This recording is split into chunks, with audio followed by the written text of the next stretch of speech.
Começou a estudar termologia e está tentando entender temperaturas, essa transformação entre escalas Celsius e Fahrenheit? Então vem comigo nesse vídeo. Mas se quer aprender toda a física comigo, entendendo o que você está estudando, então conheça meu curso. O link da plataforma está na descrição do vídeo. Agora vem comigo. Olá, estudante! Nós vamos dar início ao estudo da termologia, que é a parte da física que se preocupa com os fenômenos térmicos, que num primeiro momento vai corresponder às noções de quente e frio. E a primeira coisa que se fala a respeito de quente e frio é o conceito de temperatura. Mas você sabe o que é isso? Em muitos livros de física se joga a ideia de que temperatura é o grau de agitação das moléculas que constituem o sistema. Calma, antes de ser isso, a gente consegue saber que temperatura pode ser definida de uma outra forma, até mais simples, sem recorrer a esta interpretação microscópica. Vem comigo. Para começar, vamos elaborar um experimento mental. Suponha que nós tenhamos aqui um objeto A e um objeto B, que vão ser colocados dentro de um recipiente todo isolado. Este objeto A está quentão, se você colocar a mão nele, vai queimar. Já o B está friozão. O que a gente observa com o passar do tempo?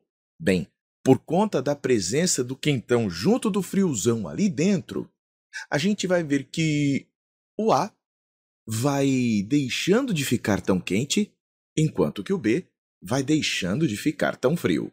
E assim, o quentão foi ficando quente, foi ficando morno e depois permaneceu morno.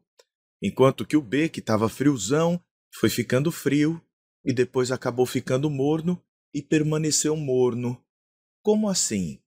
Quem estava quentão e quem estava friozão, ambos acabaram num estado intermediário, que foi o tal do morno. Nem quentão, nem friozão. E chega uma hora que você observa que deixam de acontecer transformações térmicas. Ninguém mais muda o seu grau de quentura.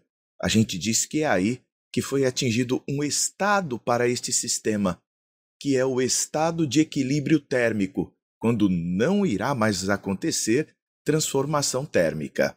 Então, esse estado de equilíbrio térmico é um estado em que cessam as transformações térmicas. Deu para entender esta ideia? Agora, essa experiência foi repetida várias vezes com diversos corpos, com diversos objetos. E uma conclusão foi chamada de Lei Zero da termodinâmica, que é o que eu vou te mostrar agora.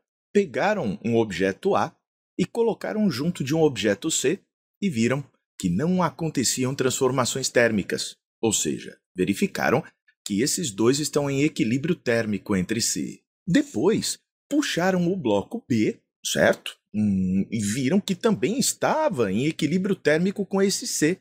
Tentaram colocar ali juntos e viram, poxa, não ocorrem transformações. E aí aconteceu uma conclusão última que foi sensacional. Sempre que o A estava em equilíbrio térmico com C e o B também, na hora que colocavam o A e o B em contato térmico, se via que eles também estavam em equilíbrio térmico. Ou seja, quando o A e o B estão ambos em equilíbrio térmico com um terceiro corpo, o C, eles estão em equilíbrio térmico também entre si.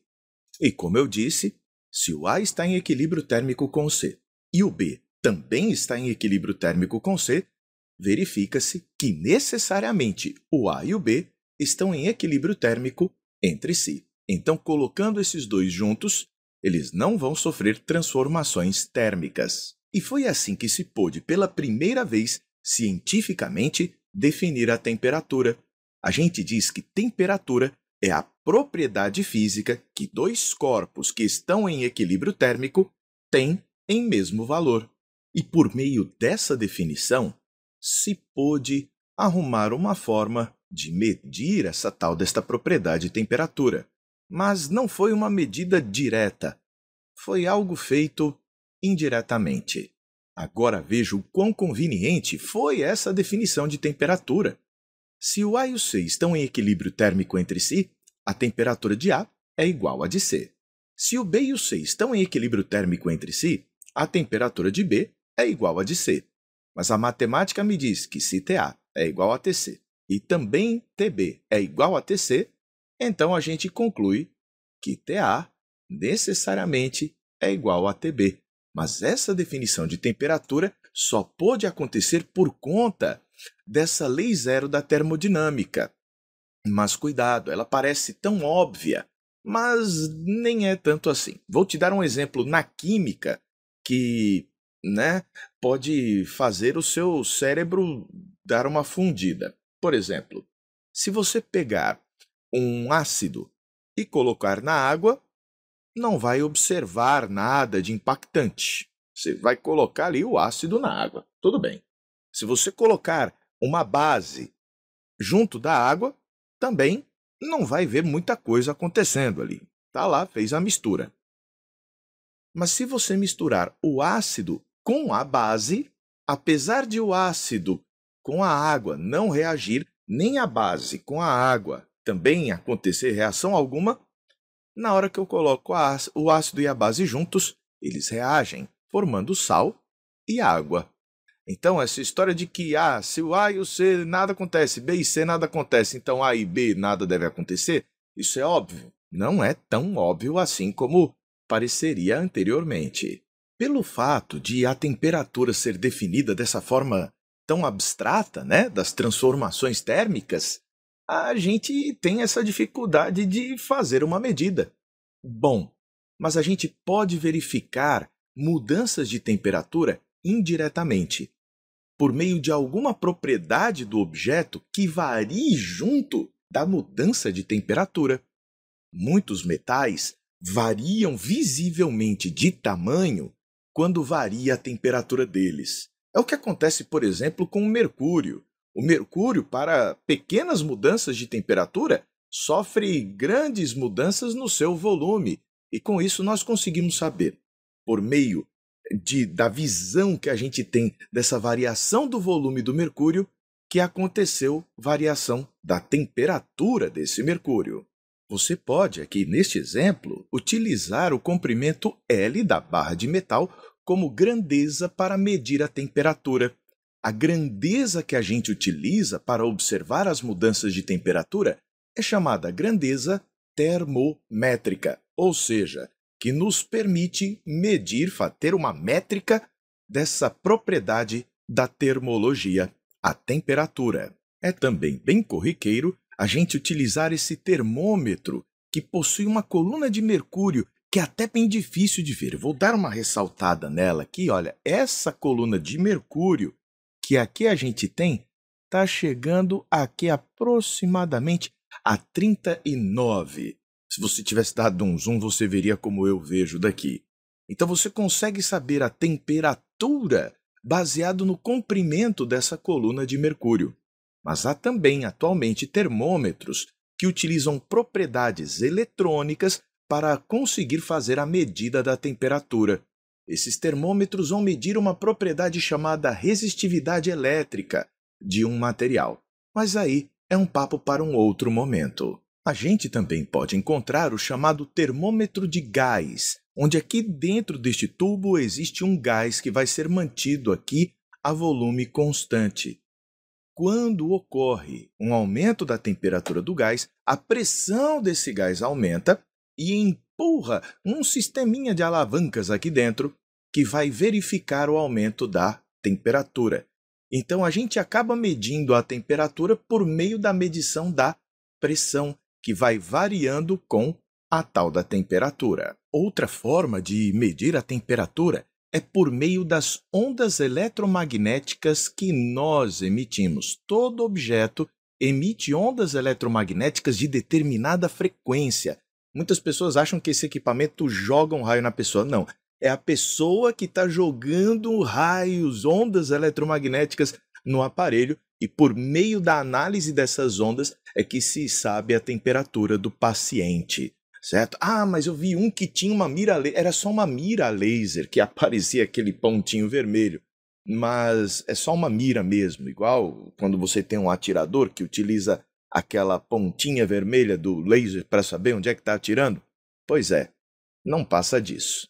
Medir é comparar com uma unidade de referência. Vou te dar um exemplo. Como é que eu faço para medir a sua altura? Eu comparo você com a unidade de medida chamada metro.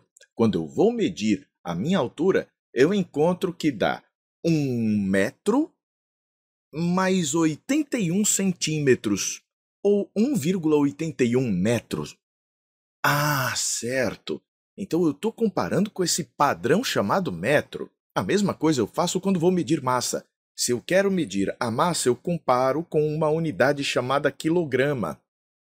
Ou grama, poderia escolher uma outra unidade de medida. Mas e a temperatura? Como é que eu vou medir? Qual seria uma unidade para medir a temperatura? É aí que vem um problema.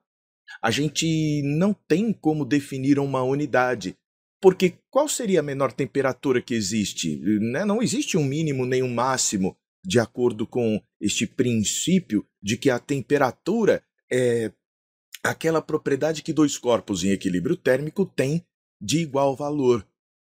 E aí, como fazer? Bom, não foi possível estabelecer num primeiro momento uma unidade para a temperatura. E aí o que se fez? Se estabeleceram escalas. Ou seja, ao invés de a gente ter uma unidade de medida, a gente criou escalas, escadinhas de medida, que para poderem ser definidas, não bastava um único valor de referência, como a gente faz com o tamanho do metro, com o tamanho da massa de 1 quilo, né? O valor da massa de 1 quilo. Agora a gente vai precisar criar escalas que podem subir ou descer indefinidamente. Então a gente precisa pegar pelo menos 2 pontos para poder definir a tal da escala, da escada de temperatura. E as temperaturas escolhidas num primeiro momento para que se criem as escalas de temperatura foram o ponto de fusão do gelo, aquela temperatura em que o gelo derrete ao nível do mar. Se utilizou a pressão atmosférica ao nível do mar para também controlar o experimento. E a temperatura em que a água entra em ebulição, também fazendo o experimento ao nível do mar. Nós vamos ver no futuro que, se não estivermos ao nível do mar, essas temperaturas de fusão do gelo e de ebulição da água mudam. Mas vamos ficar aqui ao nível do mar para tomar isso como referência. E os valores que se utilizaram foram sempre definidos a partir destes 2 pontos, chamados pontos fixos fundamentais.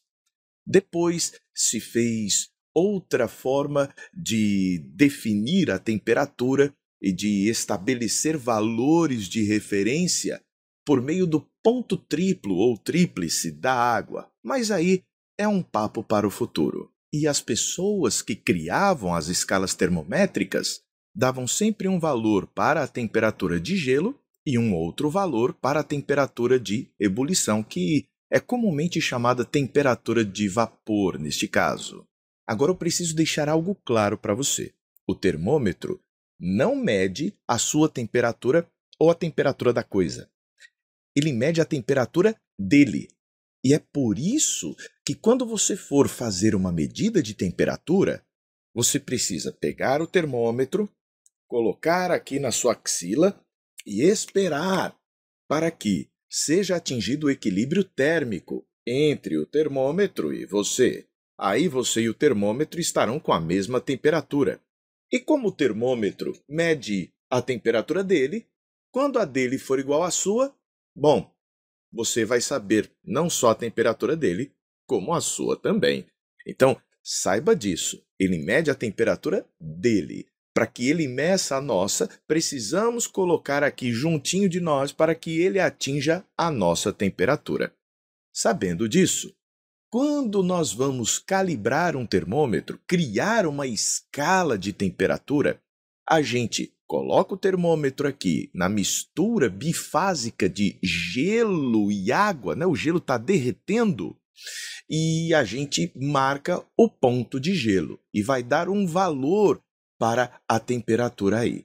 Celsius teve a ideia de dar o valor para esta temperatura de zero, chamado 0 graus Celsius. Já para a temperatura em que a água entra em ebulição, ele deu o valor de 100. Aí eu pergunto, quantas unidades eu vou ter aqui? De 0 até 100. 100 unidades. Então, a gente vai ter aqui alguns tracinhos, marcando aqui a temperatura, e se contarmos a quantidade de tracinhos que a gente tem daqui para lá, serão 100 tracinhos, 100 unidades. E a gente vai ter uma certa temperatura aqui medida para o nosso sistema, que eu vou chamar aqui de uma temperatura C, que é medida em graus Celsius. Pelo fato de essa escala ter 100 divisões entre 0 e 100, entre o ponto de gelo e o ponto de vapor, ela ficou conhecida como escala centígrada ou centesimal, mas o correto é chamar de escala Celsius, porque ela não é a única escala que tem 100 unidades entre o ponto de gelo e o ponto de vapor. Outra coisa interessante de observar é que se existem valores positivos para essa temperatura, existem valores negativos aqui, menos 10, menos 20 graus Celsius. É o famoso abaixo de zero que volta e meia a gente ouve por aí. Essa é a escala mais adotada em relação às pessoas no mundo. Os norte-americanos gostam de utilizar, por outro lado, a escala Fahrenheit. E ela tem valores diferentes para esses pontos de gelo e de vapor. Daniel Fahrenheit resolveu adotar 32 para o ponto de gelo e 212 para o ponto de vapor. Aí você pergunta, mas por quê? Simplesmente porque quis. A gente diz que o porque quis é algo arbitrário. Então, as escalas termométricas foram construídas arbitrariamente. As pessoas davam valores aos pontos de gelo e de vapor, assim os valores que bem entendessem.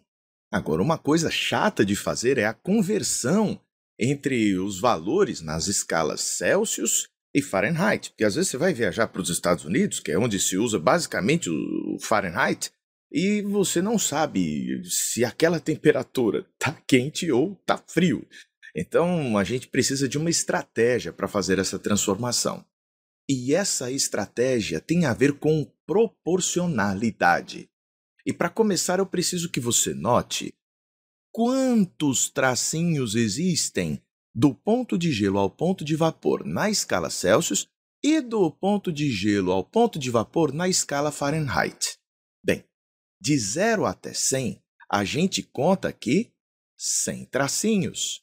Douglas, como é que você sabe disso? É relativamente simples. É só você fazer 100 menos 0, dá 100. E quantos tracinhos eu tenho entre o número 32 e o 212?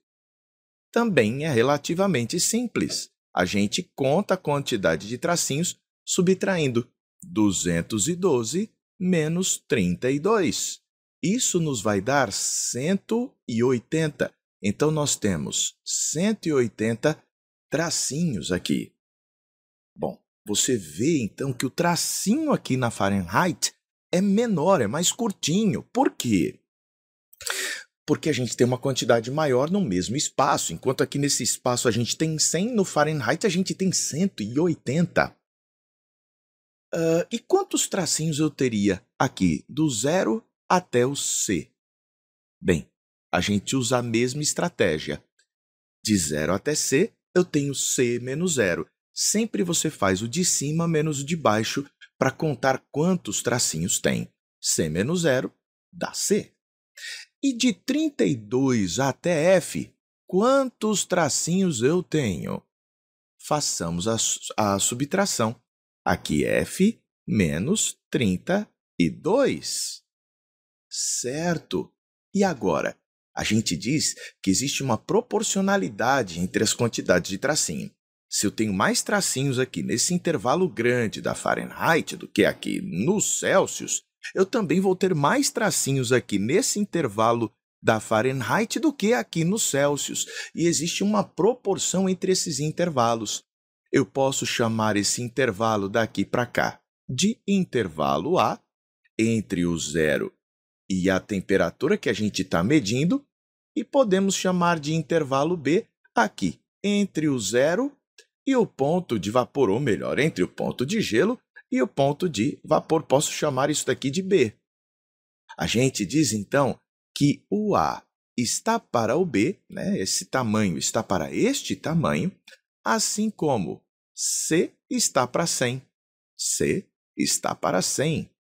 Assim como F menos 32 está para 180. Então, F menos 32 está para 180. Nós podemos simplificar esta parte da expressão. 100 e 180 têm como máximo divisor comum o 20. Então, eu vou dividir o denominador aqui à esquerda por 20 e o resultado será 5. Vou dividir o denominador aqui à direita por 20 e vou verificar que o resultado aqui será 9. Essa aqui é a equação de conversão entre a temperatura em Celsius e a temperatura em Fahrenheit. Mas há quem goste de isolar um dos termos, escrevendo, por exemplo, que C é igual a 5 vezes F menos 32 sobre 9. Ou ainda, isolando o F, passando 9 e multiplicando, a gente coloca que 9 vezes C sobre 5 é igual a F menos 32. Passando este 32 para o outro lado, ficamos com 9C sobre 5 mais 32, sendo o valor de F. Então, esta expressão também faz a transformação e esta daqui da mesma forma. Veja, todas essas duas são formas diferentes de escrever aquela primeira. Ou ainda esta daqui, tanto faz. Vamos a um exemplo de como fazer essas transformações? Bem, a temperatura média do corpo humano é de 36,5 graus Celsius. Determine o valor dessa temperatura na escala Fahrenheit. A gente já demonstrou que o valor em Celsius dividido por 5 é igual ao valor em Fahrenheit menos 32 dividido por 9. O valor em Celsius é 36,5. Agora, nós vamos fazer as contas para encontrar o valor em Fahrenheit.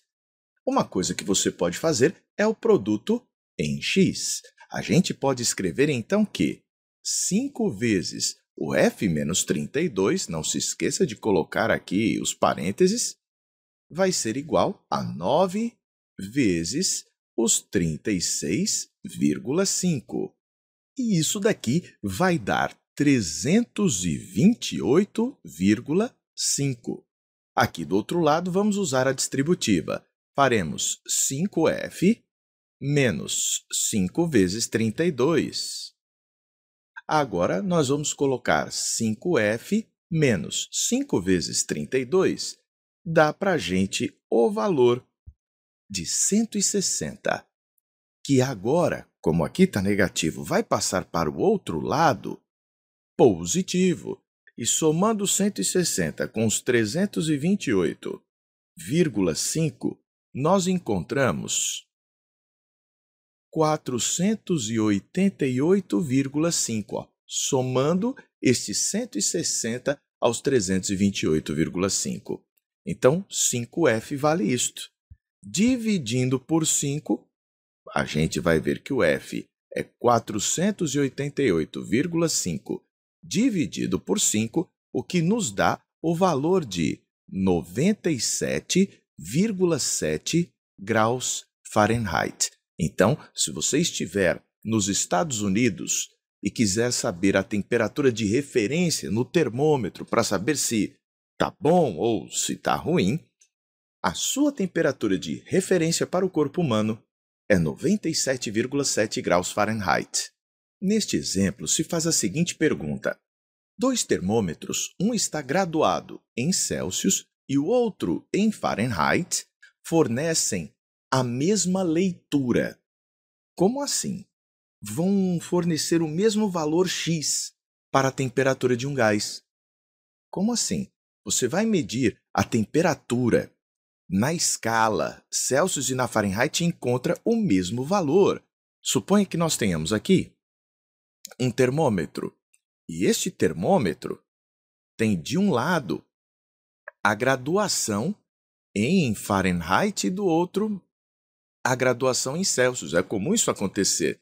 Se desse lado você tem grau Celsius e deste outro você tem grau Fahrenheit, você teria para o ponto de gelo 0 no Celsius e 32 no Fahrenheit. Para o ponto de vapor, 100 no Celsius e 212 no Fahrenheit. Mas aqui ele está dizendo que está vendo a temperatura e o valor em Celsius está dando X e o valor em Fahrenheit está dando o mesmo valor X. Que X seria esse? Bem, você pode fazer aqui por meio das proporções dos intervalos ou pode utilizar a equação de conversão, que diz que C sobre 5 é sempre igual a F menos 32 sobre 9. Mas, nesse caso, o Celsius está valendo X e o Fahrenheit está valendo o mesmo X.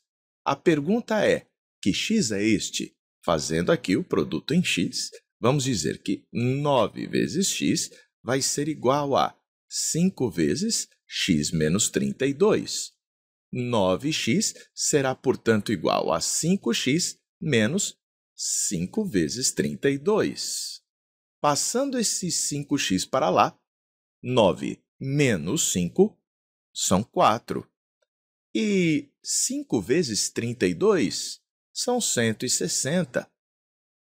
160 dividido por 4 vai ser igual a 40. Então, a temperatura aqui é menos 40. Douglas, como assim? Se algum dia você pegar um termômetro que está medindo menos 40 graus Celsius, isso equivale a menos 40 graus Fahrenheit.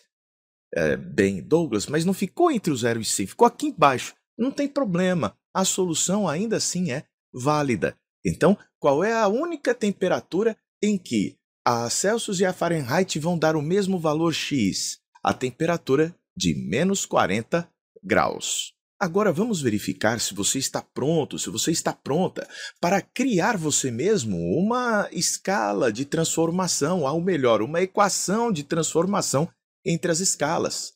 Aqui diz que certa escala termométrica adota 212 e 580 para os pontos de gelo e vapor. Ele quer a fórmula de conversão entre essa escala e a escala Celsius. Então, nós vamos pegar aqui e desenhar as duas escalas lado a lado. Bem, essa nova escala vou chamar de graus N e a escala Celsius, graus Celsius. Chamei de N só para dizer que é uma nova escala. Bem, a gente viu que o ponto de gelo na Celsius é 0, mas essa nova escala adota 220. O ponto de vapor na Celsius é 100 e nessa nova escala, 580. Sempre vai existir uma temperatura C e uma N que vão se corresponder. Nós vamos dizer que este pequeno intervalo está para o grande, assim como este outro pequeno intervalo está para o maior. O intervalo de temperaturas é sempre o de cima menos o de baixo, aqui C menos 0. E aqui entre 0 e 100, 100 menos 0. Ali do outro lado, N menos 220 e 580 menos 220. Agora a gente vai dizer que C menos 0 está para 100 menos 0, assim como N menos 220 está para 580 menos 220. Então, C sobre 100 é igual a N menos 220 dividido por. Agora, nós vamos fazer aí a subtração. Quando a gente subtrai 580 dos 220, quanto é que a gente encontra? Simples. 0 menos 0, 0. 8 menos 2, 6. 5 menos 2, 3. Temos, então, 360. Podemos simplificar, dividindo por 10 aqui e ali. Podemos simplificar ainda mais, dividindo este 10 por 2, isso nos dá 5, e aquele 36 por 2, o que nos dá 18. Temos aqui, então, uma equação de conversão. É uma fórmula. C sobre 5 é igual a N menos 220 dividido por 18. Esta expressão aqui, já por si, representa a conversão entre as escalas. Não é brilhante? Bom, se a gente sabe disso, qual é a indicação que nessa escala corresponde a 20 graus Celsius? Bem, respondemos o A, vamos responder o B. A gente coloca C igual a 20 e faz as contas, colocando 20 dividido por 5 igual a N menos 220 dividido por 18. E quando a gente faz essa conta, 20 dividido por 5 são 4. 4 vezes 18 dá 72. Agora, passa para o outro lado, somando 220 com aqueles 72. Isso vai dar 292. É o valor da temperatura nessa escala para os 20 graus Celsius. Aqui concluímos a noção de temperatura e também como construir escalas termométricas e relacioná-las, e vimos a relação entre a Celsius e a Fahrenheit. Num próximo encontro, nós vamos ver mais relações que podem acontecer. Bons estudos! Gostou? Deixa o joinha e se inscreve no canal e ativa o sino das notificações para saber quando tem vídeo novo. Até a próxima, a gente se vê!